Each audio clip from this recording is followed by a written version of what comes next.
मित्रहो नमस्कार. एका नवीन व्हिडिओमध्ये तुम्हा सर्वांचं पुन्हा एकदा स्वागत.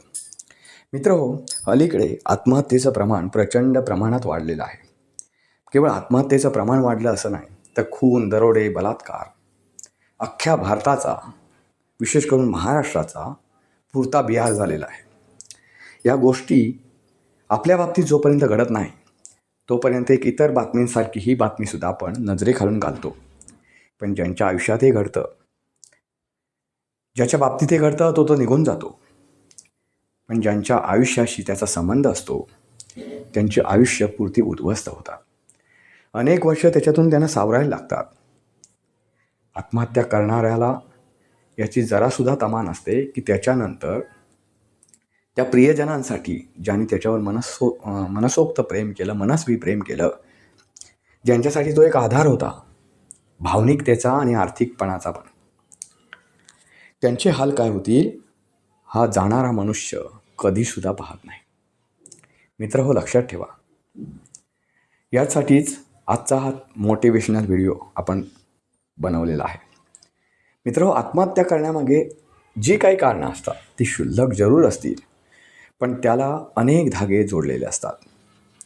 केवळ एकाच्या क्षुल्लकशा कारणावरून त्यानं आत्महत्या केली असं जेव्हा तुम्ही म्हणता, तेव्हा ते क्षुल्लकचं कारण जरी असलं तरी त्याच्यामागे अनेक धागेदोरे असतात. तुम्हाला एक उदाहरण सांगतो. तुम्हाला कधीतरी तुमचा एखादा मित्र जो कधी सहसा रागवत नाही, तो एवढ्याशा गोष्टीवरून असा रागे भरतो, अंगावर येतो, तुमची कॉलर पकडतो आणि तुम्हाला आश्चर्य वाटतं की याला काय झालं, मी एवढीशी जर थट्टा केली. पण त्या एका थट्टेवर तो रिॲक्ट झालेला नसतो. त्याच्या मनात खूप काही साठवलेलं असतं आणि ते साठवलेलं एकदम बाहेर पडतं. फक्त तुम्ही त्याला निमित्त मात्र होता. तुम्ही केलेली थट्टा एक निमित्त मात्र होते आणि त्यावेळी तो अशा प्रकारे रिॲक्ट होतो. इतके दिवस सगळं साठवून ठेवलेलं एका क्षणात बाहेर पडतं ज्वालामुखीसारखं. आणि तुम्हाला मात्र आश्चर्य वाटतं की तो अशा प्रकारे एवढ्या क्षुल्लकशा गोष्टीवरून रिॲक्ट का झाला. मित्र हो, अशी अनेक उदाहरणं तुम्हाला सापडतील. आत्महत्या करण्यामागे सुद्धा केवळ एक कारण असत नाही. एखादं मोठं कारण असेल तर ते आत्महत्येला पुरेसं असतं, पण जेव्हा क्षुल्लक कारणावरून एखादी आत्महत्या होते त्यामागे अनेक छोटी छोटी कारणंसुद्धा असतात, जी मनात त्यानं फक्त साठवून ठेवलेली असतात. मनुष्याचा जन्म हा 84 लक्ष योनीतून प्रवास केल्यानंतर मिळतो असं आपलं धर्मशास्त्र सांगतं. त्यामुळे आत्महत्या करण्यापूर्वी कधीतरी तुम्ही आम्ही जसा विचार करतोय तसं या मुलांनीसुद्धा, या तरुणांनीसुद्धा किंवा आत्महत्या करणाऱ्या प्रत्येकानं विचार केलेला असेलच. तरीसुद्धा तो सहजपणे आयुष्य पणाला लावतो. तुम्हाला आम्हाला जसं वाटतं की या जन्मावर, या जगण्यावर शतदा प्रेम करावे, तसं त्याला वाटलं नसेल. पण तरीसुद्धा तो घरात पडलेली एखादी साडी, पांघरुणा म्हणून घ्यायची एखादी चादर, आणि जर तयारीनिशी करायची म्हटली तर घरात पडलेली एखादी रस्सी गळ्याभोवती आवळतो आणि आपल्या सुखाचा आणि वेदनेचा सुद्धा अंत करून टाकतो. हे सगळं का? भारताची पिढी मानसिकदृष्ट्या अशी कमकुवत का होते? याच्यामागे अनेक कारणं आहेत. सध्या असलेला स्ट्रेस, तुमच्यावर रोज नको असलेल्या आदळणाऱ्या बातम्या, म्हणजे तुम्हाला कळेल की तुमच्या दुःखापेक्षा तुम्ही इतरांची दुःख जास्त वाहताय. म्हणजे एखादा तुमच्या जातीतला एखाद्याचा झालेला खून दुसऱ्या जातीतल्या एखाद्या माणसानं केला तर त्याचं एवढं प्रचंड दुःख होतं की आपली जात धोक्यात येते का याचा तो माणूस विचार करू लागतो. त्याच्यावरून दंगे पेटतात, धोपे पेटतात. सामान्य माणूस ज्याच्यामध्ये असामान्य ताकद असते तीच तो गमावून बसतो. आणि मग अशी एक नाही, दोन नाही, 4-5 जेव्हा आजूबाजूला घटना घडतात तेव्हा त्याचा मेंदू हळूहळू कणखरपणावरून कमकुवत बनू लागतो. अशी अनेक उदाहरणं आहेत मित्रांनो. आई रागावली म्हणून लग्नाच्या वयापर्यंत पोहोचलेला एखादा तरुण आत्महत्या करतो.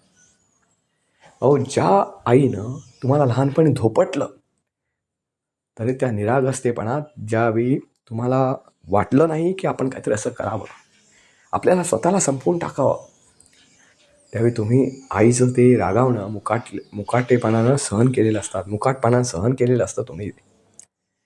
पण मोठं झालं की तुम्ही आणखी कणकर बनायला पाहिजे, तर तसं बनत नाही. का बनत नाही मित्रांनो? तर याचा स्टडी असा सांगतो की तुमची मानसिकता हळूहळू जेवढे तुम्ही उंच होता म्हणजे वय तुमचं जसं वाढतं, तशी तुमची मानसिकता अलीकडे कमकुवत होऊ लागली. लहान मूल हे निरागस असतं. ते उद्याचा विचार करीत नाही, शाळेत काय घडणार आहे याचा विचार करीत नाही. उंचावर जेव्हा जातं तेव्हा उंचीची भीती आपल्याला वाटते, पण त्या लहान मुलाला वाटत नाही की एवढ्या उंचावर आहे आपण भोवळ आली असं लहान मुलाला होत नाही.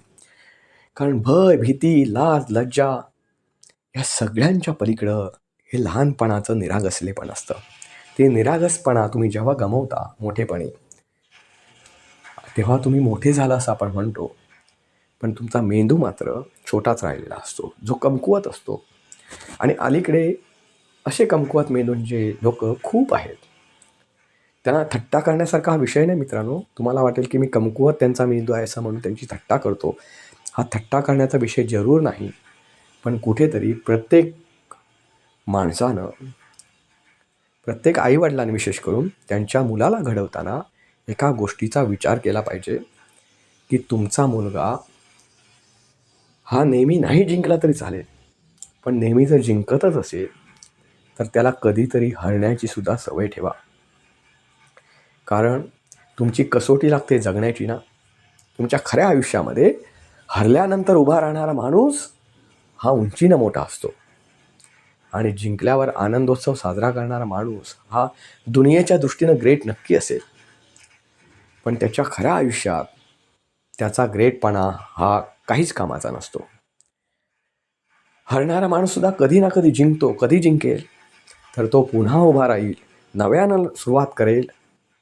आज पुढच्या वेळी पण हरेल, दुसऱ्या वेळी हरेल, तिसऱ्या वेळी हरेल, पण चौथ्या वेळी तो हरणार नाही. कितीही बलाढ्य माणूस समोरचा असला तरी त्याला हरवण्याची ताकद त्याच्यामध्ये येईल. ती ताकद कधी येईल? माणूस पडल्यानंतर उभा राहील, पुन्हा पडेल, पुन्हा उभा राहील, पुन्हा पडेल, पुन्हा उभा राहील, अशी जेव्हा पुनरावृत्ती होत राहील तेव्हा माणूस स्वतःच्या पायावर उभा राहू शकतो. मित्रांनो, हे सगळं मी ह्याच्यासाठी बोलतोय की दुनियेतल्या आत्महत्या ह्या मन विषण्ण करणाऱ्या आहेत. या बातम्या जेव्हा वाचतो तेव्हा आपण हळहळतो. आपल्या शेजारी झालेली घटना असेल, दुसऱ्याच्या घरात, दुसऱ्याच्या वाडीत, दुसऱ्याच्या गावामध्ये झालेल्या घटनेने सुद्धा आपण हळहळतो. कारण तुम्हाला माहिती आहे की आपल्याला किती छान आयुष्य मिळालं आहे. भलेही त्याच्यात दुःख आहे, पण ते दुःख जेव्हा कवटाळू लागतो ना आपण, तेव्हा हळूहळू आपल्यावरचा, स्वतःवरचा आपला ताबा सुटून जातो. मित्रांनो, त्यासाठी एकच करायचं, उद्यापासून पॉझिटिव्हली विचार करायचा. आणि महत्त्वाचं म्हणजे जे पॉझिटिव्ह आहे तेवढंच मेंदूवर साठवायचं. जास्त ताण घ्यायचा नाही मित्रांनो. आर्थिक ताण तर अजिबात घ्यायचा नाही. जेव्हा तुम्हाला कधी आर्थिक ताण येत असेल, जेव्हा तुम्हाला या आर्थिक ताणातून एकलेपण वाटत असेल, तेव्हा मी सांगितलेला एक छोटासा 2 वाक्याचा संदेश लक्षात ठेवा मित्रांनो. तुम्हाला 30-40 हजार पगार असेल समजा, तर फुटपाथवर राहणारी लोकांना महिन्याची कमाई 3,000 सुद्धा नाही, पण ती सुद्धा जगतात, तुमच्यापेक्षा छान जगतात. वेळेत जेवतात, वेळेत झोपतात, रोजचं काम वेळेत करतात. आणि हो, जग त्यांच्या डिसिजनवर चालतं मित्रांनो. आज बघा, नोकरीची अवस्था अशी आहे मित्रांनो की नोकरीला तुम्हाला जर काम व्यवस्थित केला नाही तर मालक सांगतो, बॉस तुमचा सांगतो, चालायला लाग. खूप रांगेत उभी आहेत ऑफिससमोर, तू चालायला लाग. या भाषेत तो तुम्हाला ठणकावतो. पण हे सामान्य कष्टकरी लोक आहेत ना, त्याच्या दारात लाईन लागलेली असते मालकांची की आमच्याकडे कामाला आहे. हा जगण्यातला फरक आहे मित्रांनो. हा जगण्यातला फरक आहे आणि ही जगण्याची एक कसोटी आहे. त्यामुळे तुम्ही जेव्हा असा तुमच्यावर अतिशय वाईट प्रसंग येतो, नियती तुमच्यावर अतिप्रसंग लागते, तेव्हा ह्या 2 वाक्याचा एक मेसेज लक्षात ठेवा की सामान्य होता आलं तरीही सुद्धा जगता येतं. कुठलंही टेन्शन घेऊ नका.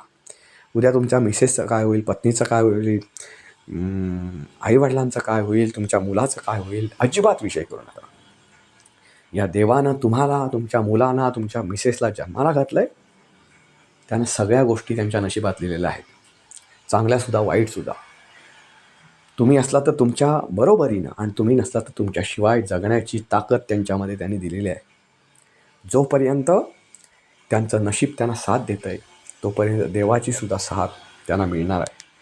त्यामुळे तुम्ही असल्या गोष्टीत विचारात पडू नका. मध्ये एक घटना ऐकली मी, UP किंवा राजस्थानची असेल. एका BLOनं म्हणजे शिक्षकाकडे एका BLOचं काम दिलेलं होतं आणि त्या BLOचं काम जे होतं त्याच्याकडे शिक्षकाकडे अधिकचं, तर त्यांना असंही होत होतं, त्यांना खूप दिलं टार्गेट त्यांना कंप्लीट होत नव्हतं. दिवसाचे म्हणजे रात्रीचे फक्त तो 3 तास झोपायचा असं तो म्हणतो. त्यानं एक व्हिडिओ व्हायरल केला ज्याच्यामध्ये तो प्रचंड रडतोय मम्मीची आठवण काढून, पत्नीची आठवण काढून, आणि मला माफ करा वगैरे असं सांगतोय.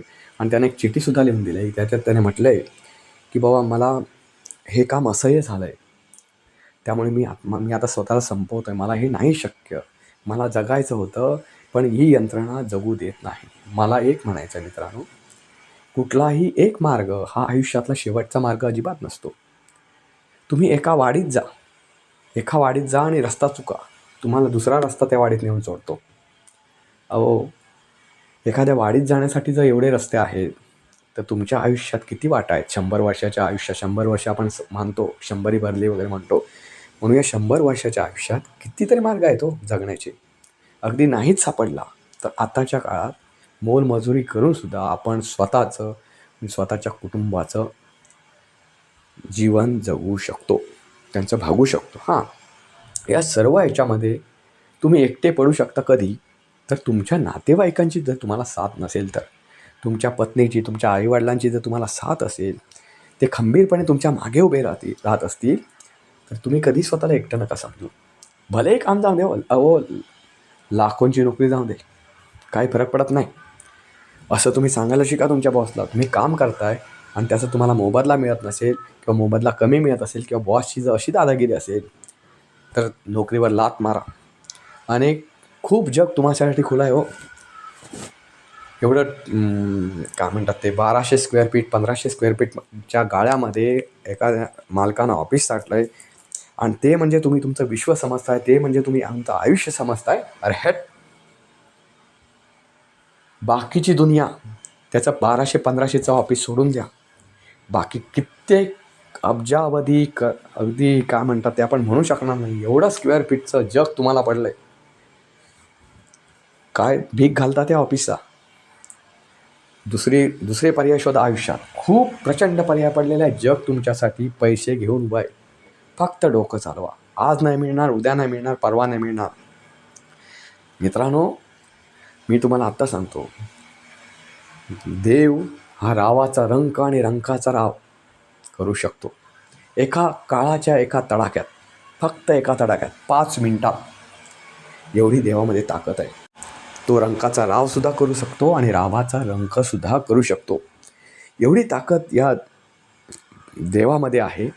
त्या देवाच्या मूर्तीसमोर नतमस्तक व्हा आणि नवीन पर्याय निवडा. हा, कुटुंबाशी बोला, असं झालं आहे, काय करू? कुटुंबाशी बोला, कुटुंबातल्या चांगल्या व्यक्तीशी बोला, जे तुम्हाला तुमचे वाटतात त्यांच्याशी बोला. खूप पर्याय सापडतात तुम्ही. अहो, एकदा हॉटेल टाकलात, 8 ते 10 हजार रुपये हॉटेल टाकायचं. तुम्ही म्हणा हॉटेल टाकायचं म्हणजे प्रचंड खर्च, एवढं भांडवल कुठे आहे माझ्याकडे, मी नोकरी गमावली. अहो कशाला? 5-6 हजाराची टपरी टाका, एवढीच गुंतवणूक करा. मी तर म्हणेल एवढीच गुंतवणूक करा. तुम्ही लाखाची जर सेविंग असली, करोडोची सेविंग असली तरी याच्यापासूनच सुरुवात करा.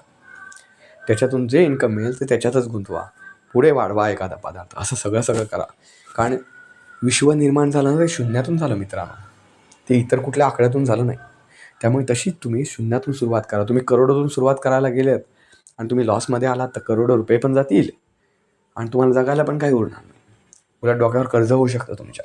त्यामुळे क्षुल्लक गोष्टीतून तुम्ही सुरुवात करा. अनेक जण जगले तो असे अनेक जण जगले. तुम्हाला चांगले हातपाय दिलेले आहेत. तुम्ही जर काही दिव्यांगांकडे बघितलात तर त्यांना पायसुद्धा नाहीत, पण तो जगतोय. जगण्याची त्याने हार मानलेली नाही, आयुष्याशी त्याने हार मानलेली नाही. तुम्ही का मानताय? तुम्ही धडधाकट आहात. प्रत्येक गोष्टीकडून खूप शिकायला मिळतं हो. म्हणून मित्रांनो, तुम्हाला विनंती आहे, जेव्हा कधी तुम्हाला एकटं वाटतं ना, तेव्हा ह्या सगळ्या गोष्टी मी तुम्हाला जगण्याच्या काही गोष्टी सांगितल्या, ज्या अशा कसोटीवर तुम्हाला आयुष्य जगायला शिकवतील आणि अशा कसोटीवर तुम्हाला तुमच्या आयुष्याचं सोनं बनवायला शिकवतील. प्रत्येक गोष्ट करायला वेळ लागत नाही, पण त्याचे इफेक्ट आणि साईड इफेक्ट हे खूप मोठे असतात, खूप मोठे असतात. आणि तुमचा आयुष्य संपवण्याचा निर्णय हा अनेकांच्या आयुष्यावर परिणाम करणारा असतो, खूप वाईट परिणाम करणारा असतो. म्हणून मित्रांनो, माझं तुम्हाला हात जोडून सांगणं आहे की काळजी करू नका उद्याची. वेगळा पर्याय निवडा. जो तुमचा मार्ग तुम्ही एखाद्यानं बंद केला, तर दुसरा मार्ग शोधा. यश तुमच्या मागे धावत येईल, असं वातावरण निर्माण करा. हो, आपण मराठ्यांची लेकरं आहोत, महाराष्ट्राची लेकरं आहोत. ज्या महाराष्ट्रानं दिल्लीचं तख्त गाजवलं शिवाजी महाराजांच्या रूपात, ज्या महाराष्ट्रानं झुकणार नाही असं तडकावून सांगितलं औरंगजेबाला, त्या महाराष्ट्राचं रक्त इतकं शांत कसं असू शकेल की जे स्वतःलाच संपवेल. काळजी करू नका. उद्याचा दिवस तुमचा आहे. आणि हो, ज्यांच्या आयुष्यात शून्य आहे, ज्यांनी नोकरी गमावली, जे एकटे आहेत, त्यांना माझ्याकडून खूप शुभेच्छा आहेत. तुम्ही आयुष्यात नक्की उभे राहा. आणि हो, अशी जे उभे राहिलेत ना अशी लोकं, त्यांनी नक्की त्यांचा अनुभव माझ्या कॉमेंट बॉक्समध्ये शेअर करा. मला वाचायला आवडेल. शुभेच्छा तुम्हाला तुमच्या जगण्यासाठी, शुभेच्छा तुमच्या निर्धोक जगण्यासाठी आणि तुमच्या यशस्वी जीवनासाठी. धन्यवाद.